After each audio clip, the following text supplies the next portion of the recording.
Hi, welcome to One Word Today. I'm Sophie, your co-pilot into the universe of Chinese. We are going to continue from one Chinese expression to another. So yesterday we talked about, you can take it as a literal level, as chilling under the tree, 树下乘凉, or as more social, significant level of you're going to benefiting or being protected, being shadowed by somebody important with power in the society. So we are going to benefit from that. That's the kind of 树下乘凉 often used. And now we have 乘, the same concept of 乘风归去.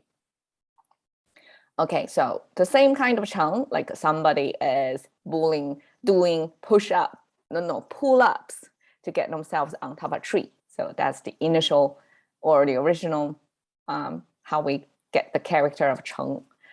You're going to ride wind. Okay, this 风. This is our first episode, very first episode. We talked about the 风景. So that's the wind. And outside is the frame. And then we have two diagonal lines. Chinese not often have diagonal lines. So when you do see a cross, right, in the middle, it really means something special. It means an unstable state. That's when the airflow, right? That's when air are going to move from one location to another because there is this unevenness of energy or temperature, right? That's how air flows. So this kind of diagonal unevenness, the sense of moving, that's how we get the character 风 wind. So right on top of the wind. And 归去, this is 归, this is 去. So 归. You see the simplified Chinese, a much simple version of it. Just, this but it doesn't really gives you a hint on what it originally means. So 归 in this character, there's no sound maker. Both of them are meaning maker. So these are component of multiple symbols together assembled into this meaning. So this is a hand symbol that I've seen many times, 3-finger hands.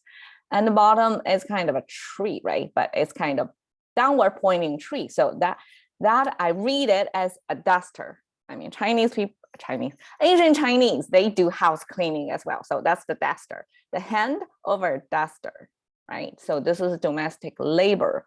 And this eventually was used to mean women or collectively. So women are the domestic worker, I guess you can use the contemporary terminology. So they are the ones who dusting the house.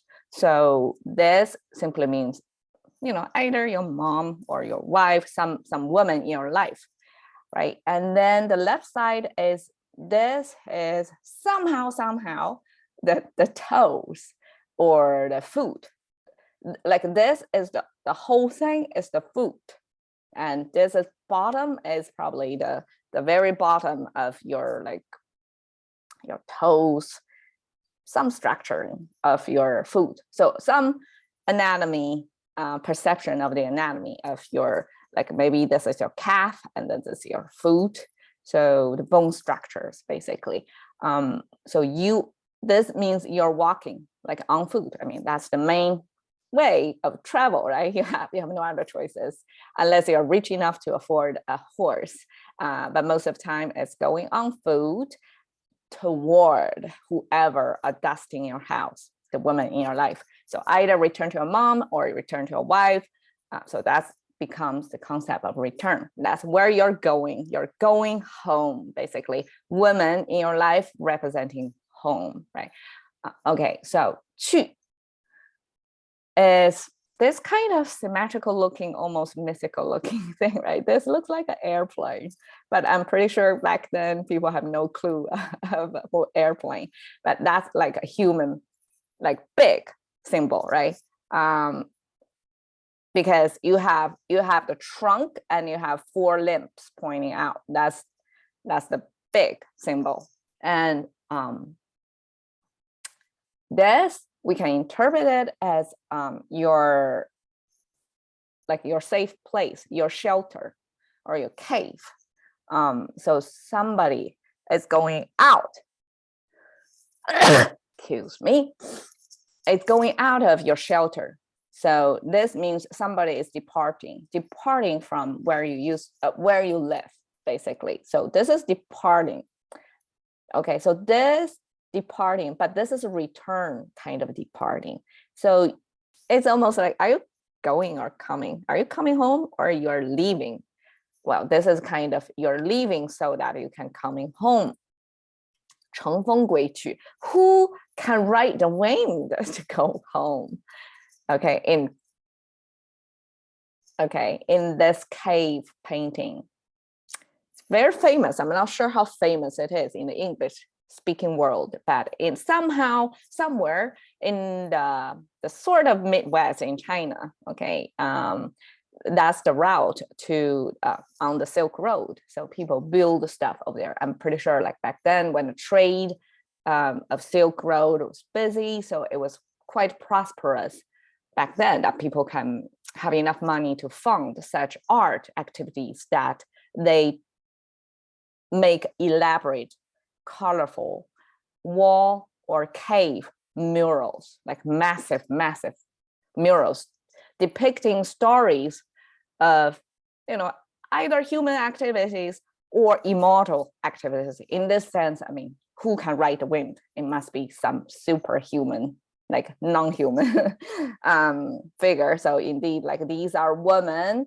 in their dress, and you can see kind of the cloud symbol over here with the like ribbons tangled on their body to signify like their wind involved. So they are the wind riders. Okay, that's how they are traveling.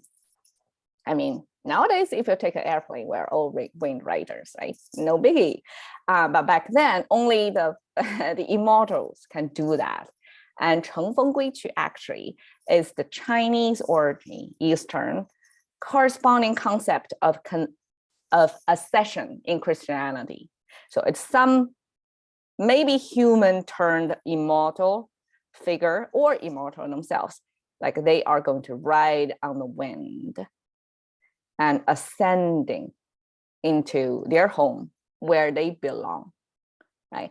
That ascension, I mean, this ascension is the same concept. Like when people become immortals, they don't go underground, right? Okay, they go upward, right? So that's a shared feature in both East and West. So you're riding the wind to go upward. Okay, so we have a term for that, 乘风归去.